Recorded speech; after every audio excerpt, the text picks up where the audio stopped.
देखिए भाई इस वाले क्वेश्चन में क्या है, हमें दे रखा है पी एन जो है वो अल्फा की पावर एन प्लस बीटा की पावर एन नेचुरल नंबर है, पी 10 दे रखा है, पी 9 दे रखा है, पी 8 दे रखा है, पी 1 दे रखा है, then the quadratic equation having root this. तो अच्छा ये देखो अब उल्टा पूछ रहा है, वैसे तो जनरली क्या होता है क्वाड्रेटिक इक्वेशन देके फिर पी एन को डिफाइन करके ये दे रखा है तो पी ऑफ 105 पूछ लिया, मतलब इस तरह का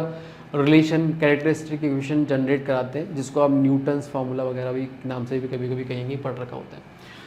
तो पहले तो हम यहाँ पे हिट एंड ट्रायल से ये समझ में आता है, अगर मैंने जैसे ही देखा कि ये 10 है, ये 9 है, ये 8 है, अगर मैं इन दोनों को जोड़ूँ, ऑब्वियसली इन दोनों को जोड़ के ट्राई करूँगा कि इसके बराबर आ रहा है कि नहीं आ रहा है, तो 6 दूनी 12 और 13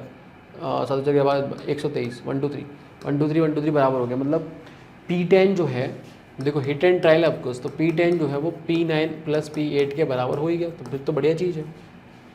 क्योंकि अगर आपको याद हो, जैसे हम बोलते हैं भाई a x square plus b x plus c है क्वाड्रेटिक, है ना, और पी एन यही डिफाइन कर रखा है, तो हम बोलते थे कि भाई पी एन प्लस टू बोलो इसको सेटिस्फाई करेगा ना, तो पी एन प्लस वन और ये आ जाएगा सी टाइम्स ऑफ पी एन बराबर 0 होगा। आई बात समझ में, ये चीज़ लिखते थे। अब देखो इस तरह की चीज़ आ गई आपके पास में, तो उसके करस्पॉन्डिंगली आप क्वाड्रेटिक भी बता ही सकते हो। कैसे? ऐसे कि ये देखो लिखा हुआ है P10 माइनस P9 माइनस का P8 बराबर 0, तो जो क्वाड्रेटिक रही होगी वो एक्स स्क्वायर यहाँ से आया, यहाँ से x आया, यहाँ से भी क्या आया, कौन मतलब 1 आया, ऐसा मान लो आप तो, और ये -1 इसका कोफिशिएंट है एंड ये -1 इसका कोफिशिएंट है, खत्म बात। तो क्वाड्रेटिक आ गया x square minus x minus 1। अभी अगर मान लो हमसे बोला जाए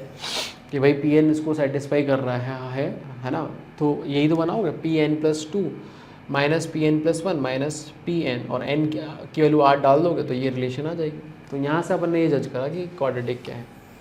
अब x square minus x minus 1 बराबर 0 क्वाड्रेटिक जिसके रूट है अल्फा एंड बीटा। अब हमें ऐसी चाहिए जिसके root 1 by alpha 1 by beta, तो रूट सिमेट्रिक है,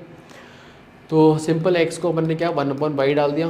तो ये आ जाएगा 1/y स्क्वायर माइनस का 1/y माइनस का 1 बराबर 0, मल्टीप्लाई कर दिया y स्क्वायर से माइनस y स्क्वायर से, तो y स्क्वायर प्लस का y और माइनस का 1 बराबर 0 हो जाएगा, एंड इसके रूट जो होंगे वो 1 बाई अल्फा 1 बाई बीटा होंगे। ये भी देखो क्वाड्रेटिक में पढ़ाया जाता है। अब y तो एक वेरिएबल है, अब x डाल दीजिए, तो x square plus x minus 1 is the answer, मतलब फोर्थ ऑप्शन करेक्ट हो जाएगा।